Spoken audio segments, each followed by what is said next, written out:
네, 오늘 사도행전 4장 12절 말씀을 통해서 함께 은혜를 나눌 제목은 하나님 만나는 유일한 길이라는 제목입니다. 여러분들이 기도해 주시고 또 막 헌금도 그렇게 해주셔가지고 저희 복음의 교회 설립 예배를 아주 잘 마쳤고요. 오시는 분들이 다 은혜롭고 아름다운 교회라고 그렇게 축복을 많이 해주셨습니다. 다시 한번 감사를 드립니다. 어, 저는 여러분들이 기도해 주셔서 너무나 큰 힘이 되고 또 여러분들도 함께 또 전도와 선교 속에 또 동역자들로 여러분들 교회도 또 그런 하나님이 함께 하시는 축복이 넘치도록 또 제가 기도 계속하도록 하겠습니다. 서론으로 좀 생각해 볼 것은 누가복음 16장 19절부터 31절에 보면 부자와 거지 나사로의 비유가 나옵니다. 분명한 것은 영원한 천국, 영원한 지옥, 바로 존재하는 내세에 대한 분명한 말씀이 성경에는 있죠. 그래서 우리가 이 땅을 사는 동안에 어떤 선택을 하느냐에 따라서 예수님을 그리스도로 믿고 하나님의 백성된 우리는 영원한 천국 배경으로 가게 됩니다. 그래서 두려워할 것이 없어요. 물론 우리가 육신을 입고 있기 때문에 인생의 가장 심각한 어려움이 죽음이잖아요. 그러나 믿음 안에서 하나님이 주시는 은혜가 회복되어지면 어떤 면에서는 죽음은 더 이상 문제가 되지 않습니다. 아니, 살아가는데 죽음이 문제가 되지 않는다면 뭐가 우리를 힘들게 할 수 있겠어요? 우리는 영원한 하나님의 나라의 배경이 임했고 그 축복 속에 영원한 생명의 은혜 속에 살아가는 그 속에서 나의 인생관과 나의 정체성이 세워진다면 흔들리지 않게 됩니다. 분명히 언젠가는요, 우리는 어려움을 겪게 되고, 언젠가는 어려움도 있게 되고, 언젠가는 질병이 오게 되기도 하고, 언젠가는 사랑하는 사람과도 사별하게 됩니다. 그거는 당연히 오는 문제잖아요. 아무리 경제적 축복을 누리고 있더라도 어느 때가 되면 그 경제적 조건이 없어지기도 합니다. 그것 때문에 우리의 존재가 흔들린다면 우리의 인생관과 정체성을 그 없어지는 배경 위에다 둬서 그래요. 그것은 당연히 인생의 시기가 되면 올 수 있는 문제들이에요. 그렇다면 어려움이 왔을 때 내가 누구이며 무엇을 위해서 살아야 하는가? 이 부분에 대해서 다시 한번 기도 속에서 하나님이 주시는 은혜가 회복될 수 있기를 축원드립니다. 우리는 예수님을 그리스도로 믿는 믿음을 선택한 줄로 믿습니다. 예수 그리스도를 믿어야만 하나님을 떠나서 출생했던 원죄의 문제, 반드시 재앙과 진노가 임할 수밖에 없는 가장 심각한 죄, 세상에서는 아무도 알려주지 않은 죄, 그리고 조상들이 모르고 지었던 우상숭배의 결과로 후대들이 완전히 멸망하는 죄, 그리고 우리가 모르고 열심히 최선을 다해서 살았는데 하나님 없는 인생관과 세계관으로 살아서 성공한 그거를 사람들에게 전파했다면 하나님 없어도 살만하다. 사람의 인생은 그거 알려준 거거든요. 그것도 심각한 죄입니다. 아니 무슨 그런 죄가 다 있냐? 있습니다. 성경은. 근데 모든 종교와 하나님 모르는 사람들이 말하는 죄는 자범죄거든요. 막 욕하고 싸우고 도둑질하고 누구를 해하고 힘들게 하고 내가 스스로 지은 죄. 그 정도는 하나님이 용서해 주세요. 그러나 절대로 해결되지 않는 죄, 원죄. 영원한 생명을 가지고 태어나야 되는데 영원한 생명이 없이 출생해서 영원한 하나님을 만날 수 없는 상태로 살아가고 있는 게 죄예요. 물을 떠나 있는 물고기는 창조 원리에서 벗어나 있기 때문에 죽습니다.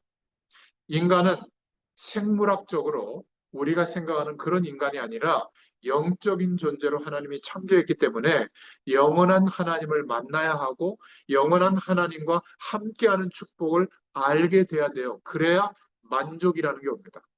그래야 진정한 기쁨과 감사가 회복되어져요. 그래야 하나님이 볼 때 비로소 사람으로 보세요. 그렇지 않으면요, 그냥 피조물 중에 아직 하나일 뿐이에요. 우리가 힘든 것은 돈 때문이다. 사람 때문이다, 육신적인 어려움 때문이다라고 생각하지만 진짜 우리의 문제는 하나님을 만나지 못하고 있는 거예요. 하나님께서 말씀으로 구원받은 자에게 반드시 허락하겠다고 약속하신 영원한 하나님의 축복을 경험하지 못했기 때문에 예배당만 다니고 있어서 힘든 거예요. 여러분, 예배당만 다니면요, 힘듭니다. 할 게 얼마나 많아요. 또 눈치를 얼마나 줍니까? 뭔 헌금의 종류가 또 그렇게 많습니까? 그렇죠? 뭔 훈련과 예배는 또 그렇게 많습니까? 그래서 절에 간대요. 절은 초파일로 한 번 가면 된다며요? 또 열심히 하는 분들은 뭐 매일 산에 올라가서 기도한다는데, 그렇게 교회를 많이 가고 봉사를 많이 하고 훈련도 많이 받는데 믿음이 없어요. 자녀들이 볼 때 존경받는 부모들이 별로 없어요. 하나님이 살아 계시는구나. 하나님이 지금 성령으로 함께하는 게 맞구나. 불건전 신비주의를 지향하는 사람들처럼 뭐 보고 느끼고 뭐 충치가 갑자기 막 쇠이빨이 되고 다리 길이가 틀렸는데 다리가 같아지고 이런 막 희한한 일들을 보는 게 믿음이 아니에요. 살아계신 하나님이 지금 눈에 보이지 않지만 거룩한 하나님의 영, 성령으로 우리와 함께 하시고, 만약 대통령이 지금 여기에 계시면 모든 경원과 국가의 권한이 여기에 함께 있잖아요. 하나님이 우리와 함께 계시다면 하나님의 모든 통치의 배경이 임하는 거예요. 그게 하나님의 나라입니다. 우리가 그 하나님의 나라의 배경 속에 옮겨져서 살고 있는 거예요. 이게 안 보이니까 세상 배경 속에만 있는 것처럼 생각하잖아요. 그래서 힘든 겁니다. 오늘 성령께서 저와 여러분에게 말씀하시는 주의 음성이 들려지기를 축원합니다. 예수 그리스도를 믿어야만 이 궁극적 죄 문제가 해결되는 거예요. 아무리 부자라도 이 죄 문제 해결받아야 됩니다. 아무리 가난해도 이 죄 문제를 해결받아야 돼요. 그래야 하나님의 축복을 구할 때 하나님의 응답이 오는 거예요. 하나님의 자녀가 됐기 때문에. 기도를 많이 해서 오는 응답이 아니에요. 하나님이 주시는 축복은 약속의 결과예요. 그 약속의 언약의 백성이 되어야 하나님의 축복이 임하는 겁니다. 오늘 이 자리에 나는 구원받은지 잘 모르겠다. 예수님을 그리스도로 믿는 축복이 뭔지 모르겠다. 끝나면 나부세요. 제가 알려드릴게요. 그리고 오늘부로 하나님의 자녀로 완전히 신분을 바꿔야 돼요. 하나님이 그 은혜를 주셔야 때를 따라 돕는 은혜로 여러분들이 지식적인 수준이 많이 없어도 신앙 경험이 많이 없어도 성령 하나님이 함께 하시면서 깨닫게 해주시는 거예요. 그걸 약간 어려운 말로 성령의 감동하심이라고 해요. 구원받은 자는 성령의 감동하심이 있기 때문에 하나님의 음성을 들을 수 있는 거예요. 말씀으로 깨닫게 되는 겁니다. 굉장히 지식인들, 엘리트들이 말씀을 잘 요약해서 1대지, 2대지, 3대지 아주 합리적으로, 이성적으로 잘 붙잡아요. 그거는 강의의 요약인 거예요. 그분들이 놓친 게 뭐죠? 성령의 감동하심을 입는 시간이 빠진 거예요. 그러니까 훌륭한 목회자의 설교만 들을 수 있어요. 부족한, 모자란 목회자의 설교는 들으려고 하지도 않아요. 왜냐하면 성령의 감동이라고 하는 절차가 빠져 있기 때문에. 그러니까 스타 목사님들, 훌륭한 목사님들의 설교만 좋은 줄 알아요. 그렇지 않습니다. 여러분, 신학교를 갔는데 제일 처음 전도사가 임명을 받아가지고 목사님이 뭐 수요예배 때나 이럴 때 설교를 시키잖아요. 무슨 설교를 했는지 제가 기억도 안 나요. 막 얼마나 떨면서 했는지. 하나님의 말씀을 전달하면 되는데 왜 이렇게 떨리는지 몰라요. 자, 그러면 하나님이 그 떨리게 하는 그 마음을 가지고 말씀 전할 때 말씀이 전달이 안 될까 봐 불안할 거 아니에요. 하나님이 볼 때. 분명히 목회자에게 이 말씀을 성도들에게 전달하라고 중요한 편지를 보냈을 텐데 그 편지가 전달이 안 되면 어떡해요?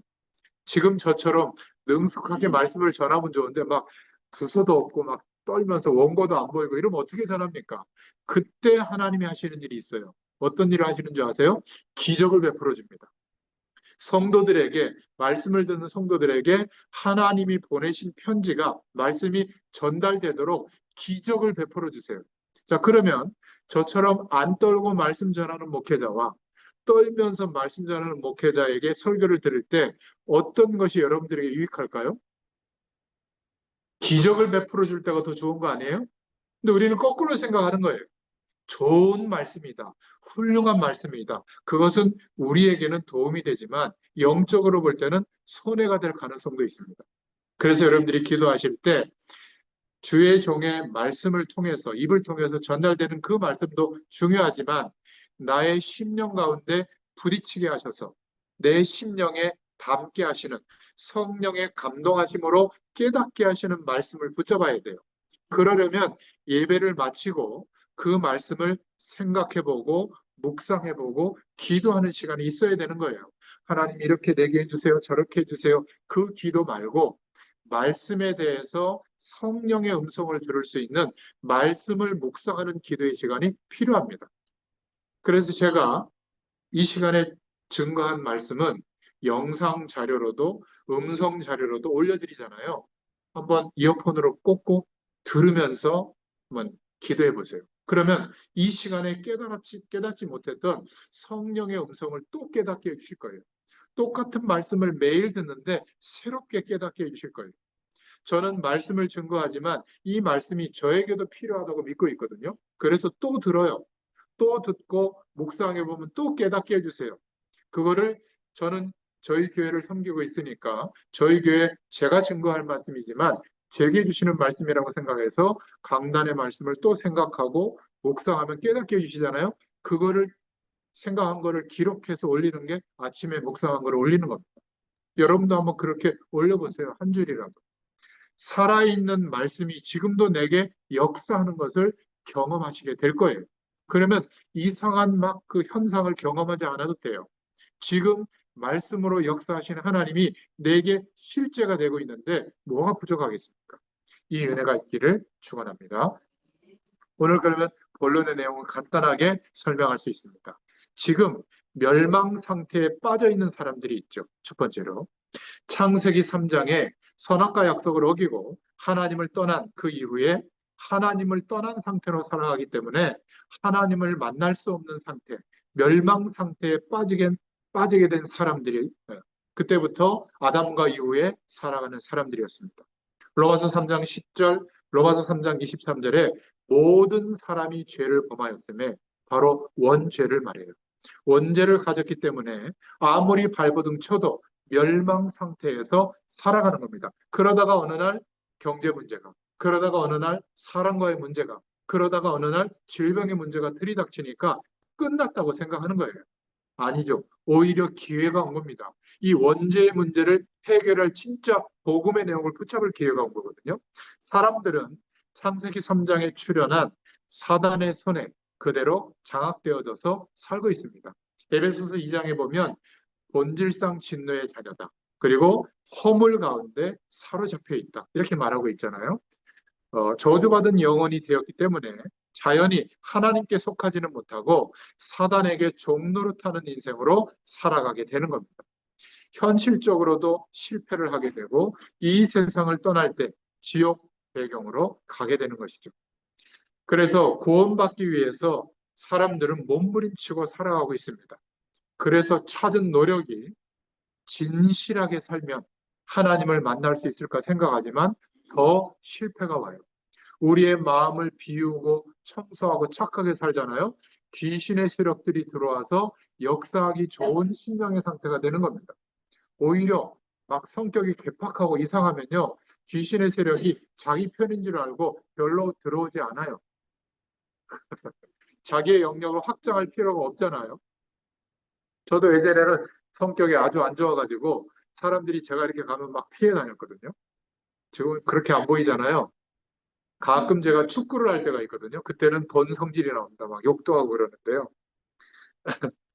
구원받기 위해 몸부림치는 사람들은 또 열심히 진리 대신 그리스도의 축복은 모르니까 종교 대상을 찾아서 종교 생활을 열심히 하지만 그 결과가 더 심각해지죠.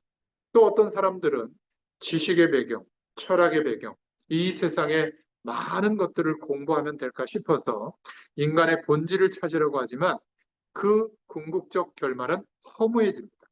그래서 그리스도 안에 최고 지혜와 지식이 있는 줄로 믿습니다.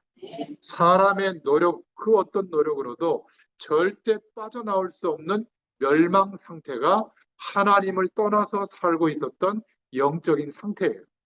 여러분 이거를 볼 줄 알아야 돼요. 아무리 외모를 꾸미고 환경을 꾸며도 영적 상태는 변하지 않는 겁니다. 예수 그리스도를 믿는 믿음이 아니고는 변화되어지지 않아요. 그래서 우리가 예수님을 그리스도로 믿게 됐다고 하는 것은 너무나 큰 축복이에요. 여러분 그 은혜가 회복되기를 정말 축원드립니다. 그래서 두 번째로 구원자는 오직 예수 그리스도 한 분입니다. 혹시 여러분에게 누군가가 이분이 이 시대에 하나님의 뜻을 나타내는 분입니다. 가짜라고 생각하면 돼요. 이 시대의 메시아입니다. 이 시대에 또 뭐라고 그러더라? 그 남은 자라고 그러던가 이 시대에 하여튼 거룩한 사람이라고 그러던가 유지열 지금 그 신천지의 그 누굽니까? 이만희 또 하여튼 그 이상한 단체들의 대표되는 사람들이 다 핵심이 뭐냐면 예수님은 그 시대의 선지자고 지금 이 시대는 하나님이 이분을 통해서 계시한다는 거예요. 아닙니다. 지금은 예수 그리스도를 믿는 모든 사람들에게 성령으로 예배하고 말씀을 묵상하고 기도할 때마다 똑같이 계시해 주세요. 만인 제사장의 축복이 임한 줄로 있습니다. 목회자는요, 역할이 좀 다를 뿐이에요. 똑같이 하나님께서 은혜로 구할 때 여러분들에게 역사해 주세요. 그러니까 구원자의 자격은 예수 그리스도 한 분밖에 없는데 왜 그러냐? 내용을 한번 보세요. 사탄의 권세를 이길 그러한 능력이 있는 분이어야 돼요. 요한일서 3장 8절에 하나님의 아들이 오신 것은 마귀의 일을 멸하려 하십니다. 그러나 영으로만 계시면 우리가 만날 수가 없으니까 우리는 육신 속에 있으니까요. 그래서 반드시 사람의 몸을 입고 오셔야 돼요. 요한복음 1장에 보면 말씀이 육신이 되어 우리 가운데 거하시매 그분이 예수님밖에 없는 겁니다. 죄 없는 사람이어야 하기 때문에 아담의 후손으로 혈통적으로 남자의 씨를 받고 태어나는 원죄 아래서 출생하면 안 돼요. 그래서 우리가 예배 드릴 때마다 신앙 고백하잖아요. 사도들이 했던 고백, 그 믿음의 고백을 우리도 같이 이어받고 있습니다. 라는 고백인데 거기에 중요한 내용이 뭐죠? 동정녀 마리아에게 나시고 남자를 경험하지 않은 여자 동정녀인 마리아에게서 나시고 무슨 말이죠? 원죄에 속하지 않은 모습으로 온 그리스도인 것을 믿습니다. 그런 의미예요. 여러분 그걸 아시고 예배할 때마다 사도신경의 고백을 드릴 수 있기를 바랍니다. 그리고 죄의 대가로 죄가 없지만 그 몸은 희생제물로 죽으셔야 돼요. 그래서 십자가의 죽음이 의미가 있는 것이지 그렇지 않으면 저 나무 막대기는요 부적이에요. 부적. 우상입니다. 저것도. 십자가를 볼 때마다 창조주 하나님이 우리의 힘으로는 구원받을 수 없기 때문에 성자, 말씀이 육신이 되어 육신으로 오신 그 하나님, 성자 예수님으로 오셔서 죽으시고 부활하심으로 하나님 만나는 길을 열어주시고 모든 죄에서 계속될 수 있는 길을 열어주시고 예수님이 죽으실 때 악한 흑암과 저주의 세력, 마귀의 세력도 죽임당한 거예요. 권세가 꺾인 겁니다. 그래서 예수 이름을 부를 때마다 저주의 세력은 결박받고 떠나가게 되는 거예요. 여러분, 이 축복을 이룰 수 있는 분은 예수님밖에 없는 줄로 믿습니다. 죽고 끝나면 안 돼요. 모든 내가 대단하고 했던 사람들 다 죽었잖아요. 그렇지 않습니까? 그런데 예수님은 사망 권세를 이기시고 영원한 부활의 몸으로 부활하셔서 승천하신 줄로 믿습니다. 우리가 예수님을 그리스도로 믿을 때 우리도 지금 육신의 몸을 입고 있지만 영적으로는 그 부활의 몸에 연합되어져서 영원한 생명이 회복된 줄로 믿습니다. 여러분 거울을 한번 보세요. 비록 여러분의 모습이 그럴지라도 영원한 생명을 회복한 하나님의 자녀가 된 줄로 믿습니다. 뭐가 더 부럽겠어요? 부러울 거 없습니다. 정말 하나님이 주시는 자부심과 하나님이 주시는 자긍심이 회복될 수 있기를 축원합니다. 죽으시고 부활하셨다. 이것이 기독교 복음의 가장 중요한 핵심이에요. 그래서 예수님만 그리스도신 겁니다. 또 그리스도가 필요한 게 아니에요. 우리가 예수님처럼 살아가려고 노력해도 살아갈 수가 없어요. 예수님만 그리스도인 줄로 믿습니다. 그래서 오늘 말씀에 다른 이로서는 구원을 받을 수 없나니 천하 사람 중에 구원을 받을 만한 다른 이름을 우리에게 주신 일이 없음이라 하였더라. 아멘이죠. 그리스도로서 사람들의 모든 죄를 대신해서 십자가에 죽으셨습니다. 그리스도로서 부활하셔서 사단의 모든 일을 멸하셨습니다. 참 제사장의 일을 완성해 주셨죠. 참 선지자의 일을 완성해 주셨죠. 그리스도로서 하나님 만나는 구원의 길을 열어주실 줄로 믿습니다. 누구든지 주의 이름을 부르는 자는 구원을 얻으리라. 이 축복이 임한 줄로 믿습니다. 그래서 구원을 얻는 방법은 믿음이에요. 예수님을 그리스도라고 인정하고 믿고 내 마음의 구주로 영접할 때 영적으로 신분이 바뀌어지게 되는 겁니다. 주님이 주시는 생명이 회복되어져서 그 즉시 하나님께서 거룩한 영으로 우리의 심령 가운데 임하시는 인생으로 바뀌어진 거예요. 한 번도 취소된 적이 없어요. 이 축복은 영원히 계속되는 겁니다. 그래서 예수님을 구원자로 그리스도로 믿고 마음에 나의 구주로 영접하면 됩니다. 우리는 기도로 예수 그리스도를 믿는 믿음으로 마음속에 영접할 수 있습니다. 여러분 누군가에게 복음을 전해주시고 이 기도를 할 수 있도록 도와주시면 돼요. 한번 거기 좀 글씨가 작지만 같이 읽어보겠습니다. 사랑의 하나님, 하나님의 놀라운 사랑과 구원의 계획에 감사드립니다.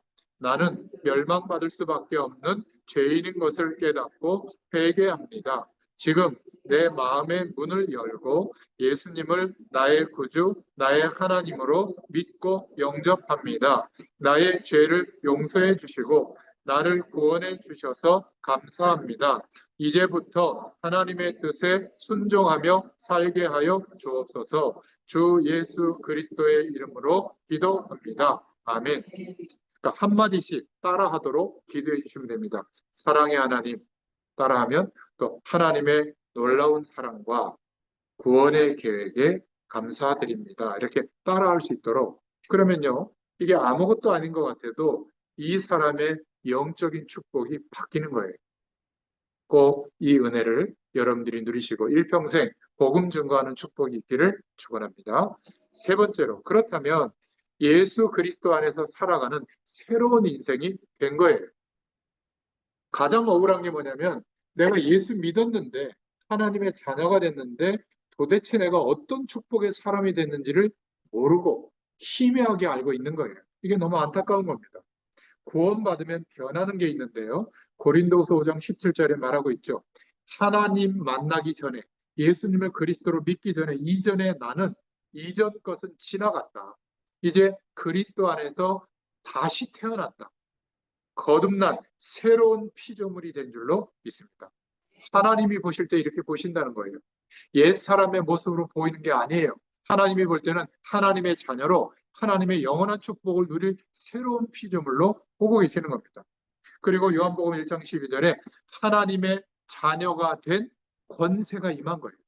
신분이 바뀐 겁니다. 하나님의 자녀의 축복을 당당하게 구하고 누릴 수 있게 된 겁니다. 자, 두 번째로 이제는 구원받은 자의 새로운 삶이 시작되어졌죠. 이제 매일 함께도 예배하지만 매일 혼자서 말씀을 묵상하고 주님께 기도하는 예배를 통해서 하나님과 교제하는 성령으로 지정의를 가지시고 우리 안에 함께 하시는 성령의 음성을 듣고 뜻을 깨닫게 하시는 그 은혜를 따라 우리의 삶을 맞추는 거예요. 전에는 내 경험, 내 생각, 사람들의 말을 가지고 판단했다면 이제는 성령께서 깨닫게 해주시는 그 방향을 두고 인도받는 겁니다. 가장 좋은 것은 잘 모를 때는 좀 기다리는 거예요. 확신을 주실 때 그때 한 걸음 한 걸음 나아갈 수 있기를 바랍니다. 이게 훨씬 빨라요. 내가 맞다라고 생각해서 결정해서 갔는데 10년의 노력이 막 물거품이 될 때가 있잖아요. 그러면 거꾸로 가는 겁니다. 차라리 하나님의 뜻이 뭔가 성령께서 분명하지 않을 때는 좀 기도하면서 기다리는 게 좋아요. 답답하더라도 그게 훨씬 빠른 길이에요. 그래서 이제는 주인 대신 주님의 말씀을 따라 인도받는 삶을 살면 될 줄로 믿습니다. 자, 이러면 고린도전서 2장 10절부터 14절에 말씀하는 것처럼 성령으로 함께 하시는 그러한 영적인 세계가 우리의 삶 속에 보이게 되고 알게 될 줄로 믿습니다. 제가 거기에 말씀을 다 적어 왔는데요. 그 말씀을 소리내서 한번 같이 읽어보겠습니다. 오직 하나님이 성령으로 이것을 우리에게 보이셨으니 성령은 모든 것, 곧 하나님의 깊은 것까지도 통달하시느니라. 이를 사람의 속에 있는 영 외에 누가 알리요? 이와 같이 하나님의 일도 하나님의 영 외에는 아무도 알지 못하느니라. 우리가 세상의 영을 받지 아니하고 오직 하나님으로부터 온 영을 받았으니 이는 우리로 하여금 하나님께서 우리에게 은혜로 주신 것들을 알게 하려 하심이라. 우리가 이것을 말하거니와 사람의 지혜가 가르친 말로 아니하고 오직 성령께서 가르치신 것으로 하니 영적인 일은 영적인 것으로 분별하느니라. 육에 속한 사람은 하나님의 성령의 일들을 받지 아니하나니 이는 그것들이 그에게는 어리석게 보이며 또 그는 그것들을 알 수도 없나니 그러한 일은 영적으로 분별되기 때문이라. 아멘. 네, 오늘 말씀으로 결론을 맺도록 하겠습니다. 기도하겠습니다. 살아계신 하나님 감사합니다. 이 시간에도 예배할 때에 하나님 앞에 그 은혜가 감사하여 물질을 드린 또 손길이 있습니다. 똑같은 돈이지만 하나님께 드릴 때 성물로 구별해 주시고 하나님께서 축사하셔서 하나님 그 손길을 통하여 전도와 선교의 모든 축복을 누릴 만큼 응답의 문을 열으시고 하나님께서 능력으로 역사해 주시기를 소원합니다. 특별히 오늘 이 시간 함께 우리 수목 부천병원 우리 하나들이 모여서 또 함께 예배를 했습니다. 이 시간 우리가 아픈 부위에 손을 얹고 믿음으로 기도합니다. 이 시간 권세 많으신 주 예수 그리스도의 이름으로 명하노니 모든 병마의 세력들 또 모든 저주의 세력들 우리의 불신하고 틈타는 악한 마귀 사단의 세력들은 이 시간 권세 많으신 주 예수 그리스도의 이름으로 명하노니 묶임을 받고 떠날지어다. 하나님께서 성령으로 우리 가운데 충만하게 역사하여 주시옵소서. 지금은 우리 주 예수 그리스도의 은혜와 하나님 아버지의 크신 사랑하심과 성령의 내주인도 역사 교통하심이 오늘 말씀 그대로 임하기를 소원하는 모든 주의 백성들 머리 위에 수목부천병원과 또 의사분들과 간호사분들 또 직원분들 특별히 모든 환우들과 가족들 위해 지금부터 영원토록 함께 계실지어다. 아멘. 감사합니다. 하나님께 영광의 박수 올려주세요. 감사합니다.